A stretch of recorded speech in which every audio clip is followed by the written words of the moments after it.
কৈছোঁ এয়া চাওক স্ক্ৰল চিত্ৰ। এইবিলাক চিত্ৰ বেছি জাপান, চীন এইবিলাক দেশত বেছি দেখা পোৱা যায়। এয়া চাওক ইয়াতে আছে, এয়া হ'ল স্ক্ৰল। এয়া হ'ল ৰেচম কাগজ বা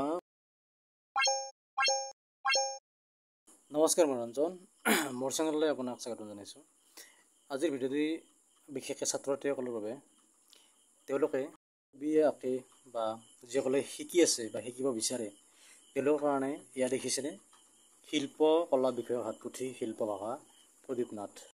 চিত্ৰকলাৰ ব্যাকৰণ, লেখক জিতুমণি ভট্ট। দামটো মই চাই আছোঁ, আপোনাৰ এইখনৰ দাম হ'ব এয়া চাওক 140 টকা। অংগসহ্য উপমৰ্দলৈ। আনখনত চাই আছোঁ চিত্ৰকলা ব্যাকৰণৰ আপোনাৰ দাম পকা বন্ধা 100 টকা, কেঁচা বন্ধা 75 টকা। মোৰ এইখনে 100 টকা লৈছে, এইখন আপোনাৰ পকা বন্ধা কিতাপ সেইকাৰণে।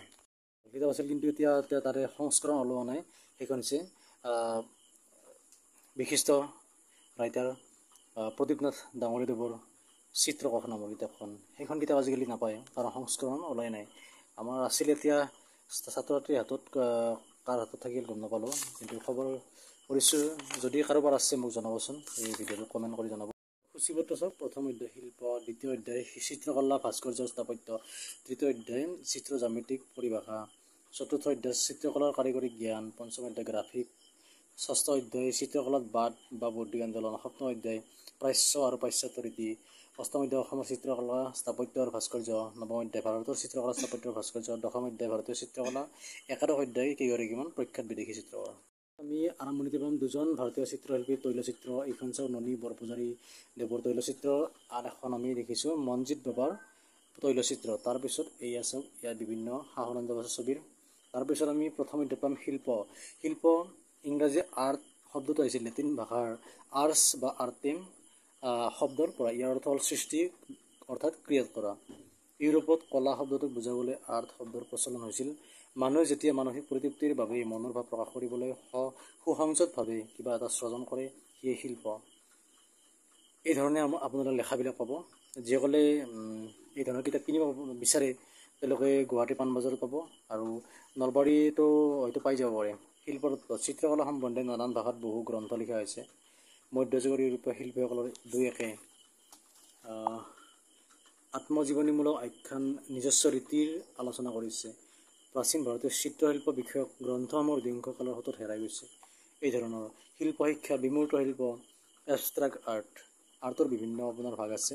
এয়া চাওক পাবলো পিকাছৰ গৱেৰণিকা। তাৰপিছত আপোনাৰ ই আছে চাৰুকলা বা সুকুমাৰ কলা, ফাইন আৰ্টছ।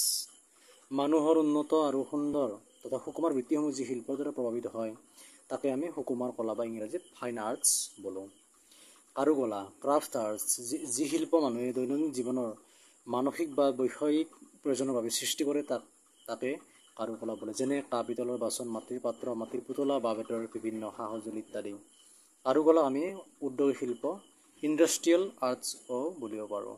এয়া চাওক, ইয়াতে আছে কালীঘাটৰ পটচিত্ৰ। এয়া দেখিছেনে আপোনালোকে কালীঘাটৰ পটচিত্ৰ। তাৰপিছত লোকশিল্প, ফক আৰ্টছ। ফক আৰ্টছ হৈছে সৰ্বসাধাৰণ লোকৰ মাজত প্ৰচলিত কলাই মূলতঃ লোকশিল্প। ইয়াক সমাজৰ সকলো স্তৰতে প্ৰত্যক্ষ কৰা যায়। ভাৰতৰ অঞ্চলভেদে সম্প্ৰদায় বা জনগোষ্ঠীভেদে লোককলাৰ বৈচিত্ৰ্যময় ৰূপ আছে।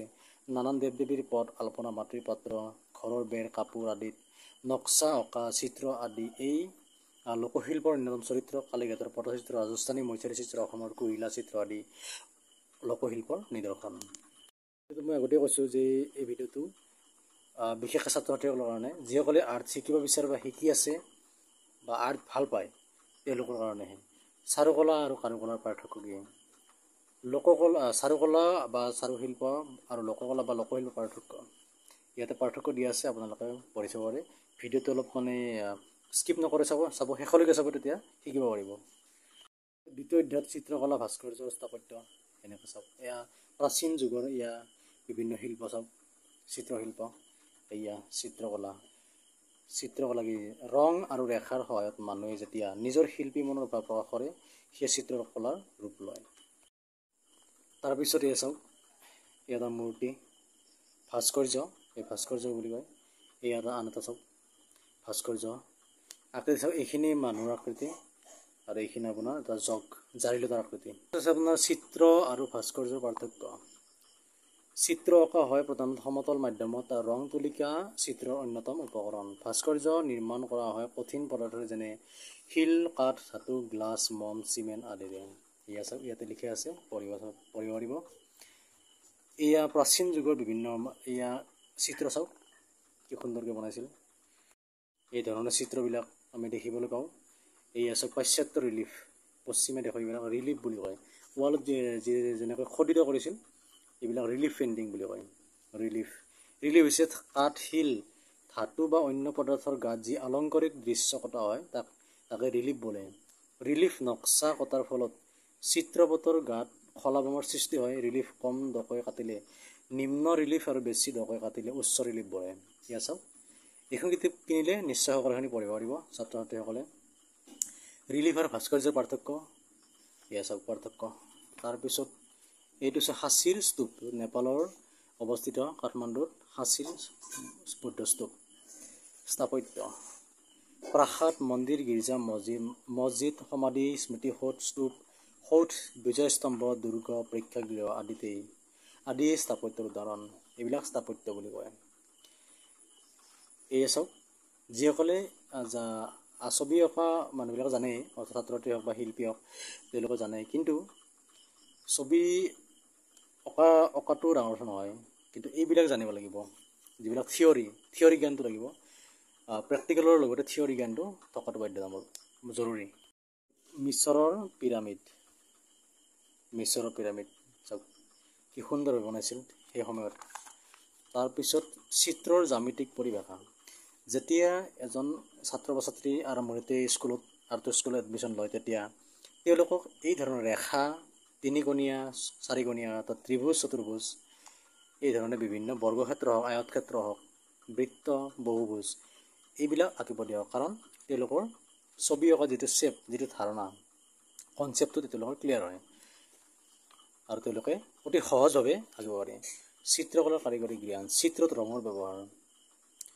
ৰঙেই চিত্ৰকলাৰ প্ৰাণ। ৰঙৰ মাধ্যমেৰেই এখন ছবিৰ পূৰ্ণতা অনা হয়, অৰ্থাৎ ৰং অবিহনে ছবি বা চিত্ৰ সৃষ্টি অসম্ভৱ। ৰঙৰ ভাৰসাম্যতাই হ'ল এখন চিত্ৰৰ মাপকাঠি। এয়া চাওক বিভিন্ন লিখা আছে। যদি ভিডিঅ'টো ভাল লাগে নিশ্চয়, যদি কোনোবাই ছাবস্ক্ৰাইব কৰা নাই এতিয়ালৈকে ছাবস্ক্ৰাইব কৰি ল'ব, যিমান পাৰে শ্বেয়াৰ কৰিব আৰু লাইক কমেণ্টটো কৰিবই নিশ্চয়। এয়া চাওক, আমাৰ ৰঙৰ বিভিন্ন মাধ্যম আছে। আমি জানো যে পানী ৰং আমি সকলোৱে কৰোঁ, তৈল ৰং অৰ্থাৎ অইল পেইণ্ট, মম ৰং, ড্ৰাই পেষ্টেল, টেম্পেৰা, এক্ৰেলিক, মিশ্ৰ মাধ্যম ইত্যাদি। মিশ্ৰ মাধ্যম মানে দুটা ৰং বা তিনিটা ৰং একেলগে মিক্স কৰি যেতিয়া অঁকা হয়। মানে কিছুমান ছবি আছে এনেকুৱা আপোনাৰ আউটলাইনটো স্কেটছ পেনেৰে কৰা হয়, বাকীখিনি পেষ্টেল বা ৱাটাৰ কালাৰ কৰা হয়। সেই ধৰণৰ এইটো মিশ্ৰ মাধ্যম বুলি কয়। বা দুটা ৰং মিক্স কৰি কিনে সেইধৰণে পেষ্টেল বা ৱাটাৰ সেইধৰণে বা এক্ৰেলিক হওক বা পষ্টাৰ হওক এই ধৰণৰ কালাৰ ইউজ কৰি যিটো মানে ছবি অঁকা হয়, সেই ৰংটো মিশ্ৰ মাধ্যমত অঁকা ছবি বুলি কয়। তাৰপিছত চাওক, দুখন তৈলচিত্ৰ চাই থাকক। এইয়া পাৰ চৰাই, মম ৰঙৰ দুটি আৰি, মম ৰঙৰ। এয়া চাওক এক্ৰিলিক মাধ্যমৰ ছবি, এক্ৰিলিক কালাৰেৰে কৰা, টেম্পেৰা। তাৰপিছত এয়া চাওক টেম্পেৰা পদ্ধতিৰে অঁকা দুখন ছবি।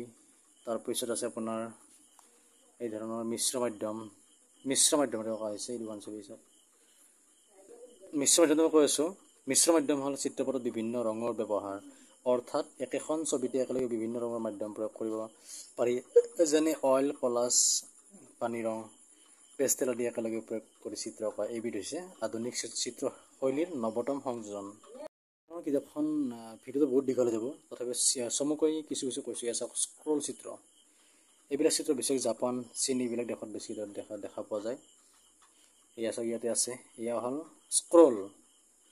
এয়া হ'ল ৰেচম, কাগজ বা কাৰ্পাছ কাপোৰত অঁকা চিত্ৰ। চীন আৰু জাপানত ইয়াৰ ব্যাপক প্ৰচলন আছিল। তিব্বতৰ টংগা এই ধৰণৰ স্ক্ৰল চিত্ৰ। এইবিধ চিত্ৰ ৰেচমৰ ওপৰত অঁকা হয় আৰু প্ৰয়োজনত মচি পেলাব পৰা যায়।